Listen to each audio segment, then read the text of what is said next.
पुणे सातारा महामार्गावर भीषण अपघात, तळेगाव दाभाडेच्या 4 तरुणांचा मृत्यू. शिरवळजवळ कार डिव्हायडरवर ओलांडून समोरून येणाऱ्या ट्रकवर आदळली, दोघे गंभीर जखमी.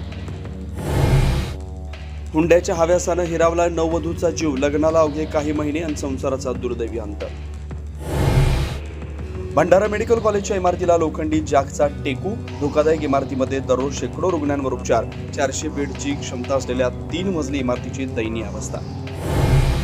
मराठा समाजाचा पुन्हा मुंबईला जाण्याचा निर्धार, मुंबईत जाऊन आंदोलन करू, मनोज जरांगेंचा सरकारला इशारा. मार्ग बंद केले तरी मुंबईत पोहोचू, जरांगेंचं वक्तव्य. पश्चिम महाराष्ट्र दौऱ्यात जरांगे वापरत असलेल्या डिफेंडर गाडीची जोरदार चर्चा. डिफेंडर गाडी आपली नाही, जरांगेंचं स्पष्टीकरण.